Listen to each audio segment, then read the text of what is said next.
English grammar part 11। এই পার্টে নন auxiliary verb সম্বন্ধে আলোচনা করা হয়েছে।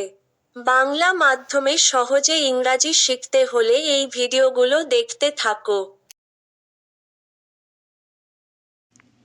অক্সিলারি ভার্ব যখন অর্ডিনারি ভার্ব হিসেবে ব্যবহার করা হয় তখন সেটাকে বলা হয় নন অক্সিলারি ভার্ব। ফার্স্ট এবং সেকেন্ড সেন্টেন্সে আছে হি is a student, he is sleeping. He is sleeping এটা প্রেজেন্ট প্রোগ্রেসিভ টেন্সে আছে। এখানে ইজ ভার্বটা অক্সিলারি ভার্ব হিসেবে ব্যবহার করা হয়েছে। এই ইজ ভার্বটা আমরা ফার্স্ট সেন্টেন্সে অর্ডিনারি ভার্ব হিসেবে ব্যবহার করেছি, he is a student. Third এবং ফোর্থ সেন্টেন্স আছে সি হ্যাজ এ ল্যাপটপ, তার একটা ল্যাপটপ আছে। She has bought a laptop, সে একটা ল্যাপটপ কিনেছে। ফোর্থ সেন্টেন্সে she has bought a laptop এটা প্রেজেন্ট পারফেক্ট টেন্সে আছে, হ্যাজটা এখানে অক্সিলারি ভার্ব। এই হ্যাজটাকে থার্ড সেন্টেন্সে অর্ডিনারি ভার্ব হিসেবে ব্যবহার করা হয়েছে, she has a laptop.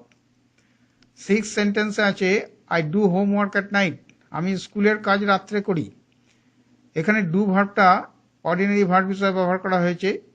Seven সেন্টেন্সে আছে do you do homework at night, তুমি কি রাত্রে স্কুলের কাজ করো। এখানে ব্লু কালারের যে ডুটা এটা অক্সিলারি ভার্ব এবং রেড কালারের যে ডুটা এটা অর্ডিনারি ভার্ব। এখন সিক্স সেন্টেন্স আছে I do homework at night, এটা সিম্পল প্রেজেন্ট টেন্স আছে, এর কোনো অক্সিলারি ভার্ব নেই। যেখানে অক্সিলারি ভার্ব থাকে না সেখানে do does did auxiliary verb হিসেবে ব্যবহার করতে হয় ইন্টারোগেটিভ সেন্টেন্স করার সময়। এইট সেন্টেন্সে I don't do homework at night, আমি রাত্রে স্কুলের কাজ করি না। এখন এটা নেগেটিভ সেন্টেন্সে করা হয়েছে, ডোন্ট তাহলে এটা অক্সিলারি ভার্ব এবং রেড কালারের যে ডুটা এটা অর্ডিনারি ভার্ব। নাইন্থ সেন্টেন্স আছে ইউ নিড ইট, তোমার এটা দরকার। এখানে নিড ভার্বটা অর্ডিনারি ভার্ব হিসেবে ব্যবহার করা হয়েছে এবং এটা সিম্পল প্রেজেন্ট টেন্সে আছে, এর কোনো অক্সিলারি ভার্ব নেই। এটাকে ইন্টারোগেটিভ করতে গেলে একটা ডু অক্সিলারি ভার্বের সাহায্য নিতে হবে, যেটা টেন্থ সেন্টেন্সে আছে ডু ইউ নিড ইট, তোমার কি এটা দরকার।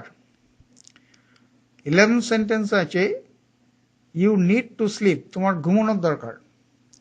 তাহলে এখানে নিডটা এখানে অর্ডিনারি ভার্ব হিসেবে ব্যবহার হয়েছে কিন্তু এর অবজেক্ট টু স্লিপ অর্থাৎ ইনফিনিটিভ। 9th সেন্টেন্সে নিড ভার্বের অবজেক্ট ইট আর 11th সেন্টেন্সে নিড ভার্বের অবজেক্ট ইনফিনিটিভ। এখন নিড ভার্বের অবজেক্টকে আমরা জেনারেলি ইনফিনিটিভ হিসাবে ব্যবহার করা হয়। 11th সেন্টেন্স আছে নিড আই কাম টুমরো, কালকে কি আমার আসার দরকার। এখানে নিড ভার্বটা কিন্তু মোডাল অক্সিলারি ভার্ব হিসাবে ব্যবহার করা হয়েছে। আমরা যদি ক্যানটাকে ব্যবহার করতাম, ক্যান আই কাম টুমরো, কালকে কি আমি আসতে পারি, ক্যানটা যেরকম মোডাল অক্সিলারি ভার্ব এখানে ওই রকমই নিড ভার্বটা মোডাল অক্সিলারি ভার্ব হিসাবে কাজ করছে। 12th সেন্টেন্স আছে ইউ নিডন্ট কাম টুমরো, তোমার কালকে আসার দরকার নেই। এখানে নিডন্টটা মোডাল অক্সিলারি ভার্ব নেগেটিভ ফর্মে আছে। আমরা যেরকমভাবে ক্যান নট বা কান্ট এটাকে ব্যবহার করি, মানে ইউ কান্ট কাম টুমরো, তুমি কালকে আসতে পারো না। এই যে কান্ট বা ক্যান এটা যেরকমভাবে আমরা ব্যবহার করেছি নিড ভার্বটাকে ঠিক সেই রকমভাবেই ব্যবহার করছি আমরা এবং এটা মোডাল অক্সিলারি ভার্বের মতন কাজ করছে। নিডটা মোডাল অক্সিলারি ভার্ব হিসাবে কোথায় ব্যবহার করা হয় না ইন্টারোগেটিভ সেন্টেন্সে যেটা 11th আছে, আর নেগেটিভ সেন্টেন্সে যেটা 12th সেন্টেন্সে আছে।